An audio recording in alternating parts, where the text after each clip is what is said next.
राधे भोसले यांचं जंगी स्वागत। तिकडे छत्रपती संभाजीनगर लोकसभा मतदारसंघातून खासदार चंद्रकांत खैरे यांना उमेदवारी जाहीर करण्यात आली आहे। चंद्रकांत खैरे हे माजी खासदार आहेत, पण उभाठा गटाकडून चंद्रकांत खैरे यांनाच उमेदवारी जाहीर करण्यात आली। या जागेवर शिवसेनेचे नेते आणि विधान परिषदेतले विरोधी पक्षनेते अंबादास दानवे यांनी दावा केला होता, मात्र उद्धव ठाकरे यांनी आपलं वजन पुन्हा एकदा चंद्रकांत खैरे यांच्याच पारड्यात टाकलं।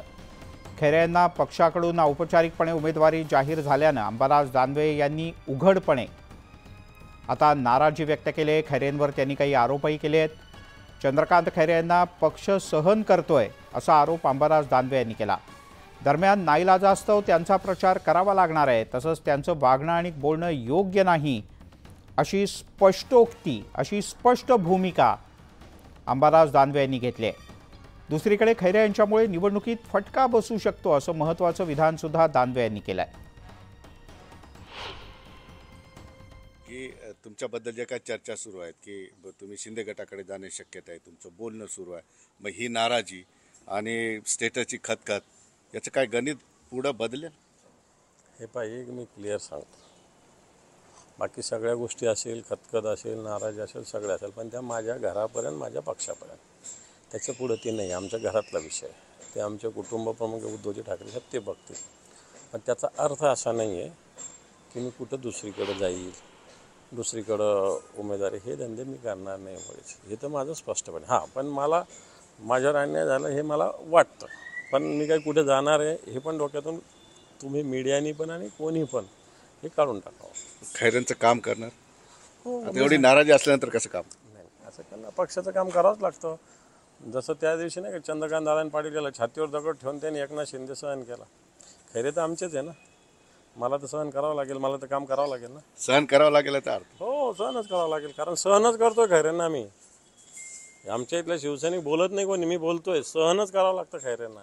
त्यांचं एकंदर सगळं पहिलं त्यांना नुसतं सहन करावं लागतं, मी तो पक्ष पण सहन करतोय फक्त त्यांना। त्यांची चिडचिड पण खूप झाली। मग आता बघा तुम्ही, उमेदवार अजून सुद्धा 50 लोकांना शिव्या देतात, त्याची पक्षाला किंमत मोजावी लागेल। आता त्याचं दुर्दैव आहे, तेच तर दुःख आहे आम्हाला म्हातारी मेल्याचं दुःख नाही राहणार आम्हाला, काळ सोकवतो त्याचं आमच्या पक्षाचं।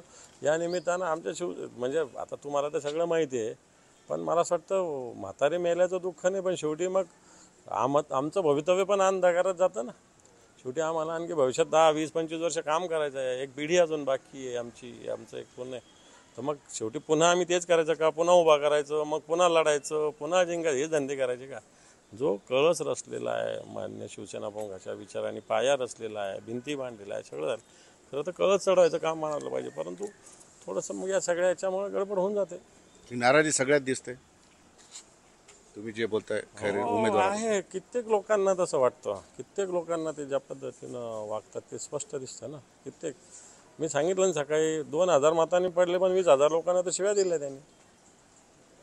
पक्षाने हे सगळं लक्षात घेतलं नाही, नाराजी स्थानिक। मग तेच तर माझा मुद्दाच तर तो आहे ना। मग या तर गोष्टीची दखल घेतली पाहिजे, ठीक आहे, मला नाही द्यायला पाहिजे, आणखी तिसऱ्याला द्यायला पाहिजे। सुधीर जाधव सह सिद्धार्थ गोदाम, न्यूज 18 लोकमत, छत्रपती संभाजीनगर।